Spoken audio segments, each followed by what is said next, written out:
Hey guys, thank you for stopping into today's video. So what we have in front of us today is my Dave Parkin Obi-Wan A New Hope Motorized Stunt. And that is a mouthful to say, but that's what it is. So you have your rod that goes into the hilt with a motor, as well as your wiring, your switch, and it all makes it into a motorized stunt, which is awesome. There's a lot more to it, but we're not going to get into that today. We're just going to be going over the vintage parts and what I used for this build. So there's not much really said up top. It's the aluminum hilt from Dave Parkin.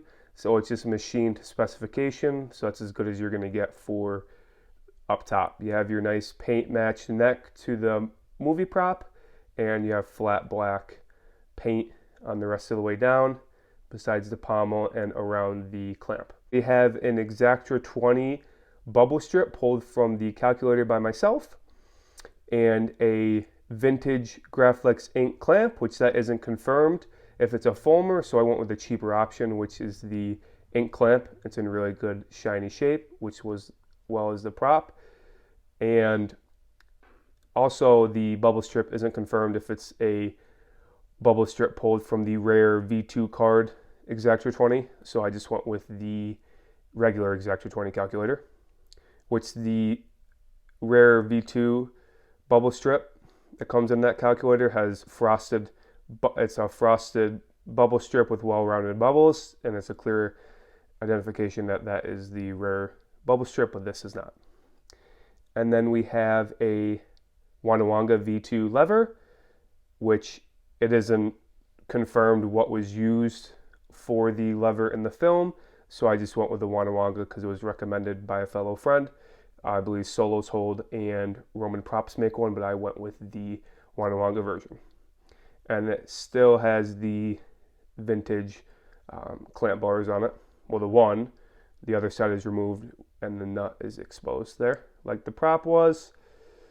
And one thing to take note for this clamp, I had to sand down, Dremel down the notches that would be used for the flash tube to connect the upper and lower. And obviously this is just an aluminum piece underneath the clamp, so those notches aren't being used. So you have to sand those down to fit. And then also what you have to do is you have to drill out the hole here on the bar, so that way the nut goes through it and you have more clearance because it's a different diameter than the Graflex tubing. So one thing to take note, you're going to have to drill that out so that way the nut fits, so you get more thread, so that way the clamp sits on tightly, and as well as it pinches the bubble strip in so it's not loose. And this is the prized possession right here, ladies and gentlemen. So these are actual vintage Anita transistors pulled from the actual vintage boards that were used for the prop. Very hard to come by. Not many people have these. I spoken to a friend, and he said I'm the only one with a full vintage part motorized stunt, which is awesome. A lot of people go with the Marconi DAT transistors on eBay, but I decided to go with the real found part transistors, and I'll have to turn it. But as the numbering is 36 and 37. The numbering isn't confirmed. People think they know what numbering is, but it's not actually confirmed with the photos we have. So the numbering I have will do.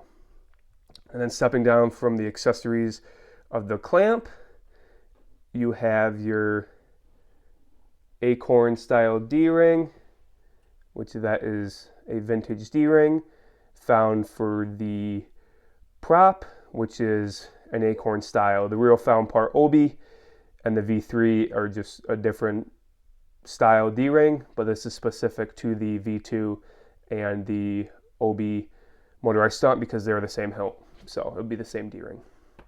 And then you just have your pommel here with your correct drill mark on the pommel, and then you have obviously you have your set screw for your pommel, and then you have your hole for your switch and the hole for the electric wire right there.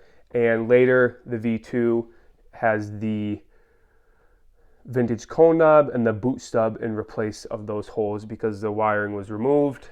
It's not known if the motor was still in there or not. I based on weight, I talked to a gentleman, Scott, and he said that the weight was very light, and I would assume that the motor was removed, but we don't know that for sure.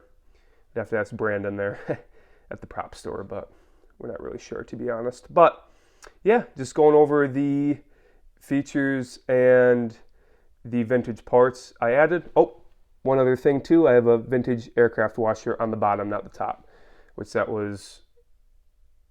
was pictures for reference material showing that the washer is on the bottom and it has 2 transistors, which this having the real found part vintage transistors makes it that much more special, guys. So stay tuned videos, guys. I'll be posting them as they come in the future. I'm not trying to spoil anything. I like to keep it exciting, so definitely stay tuned, guys. Thanks for stopping in today's video, and take care.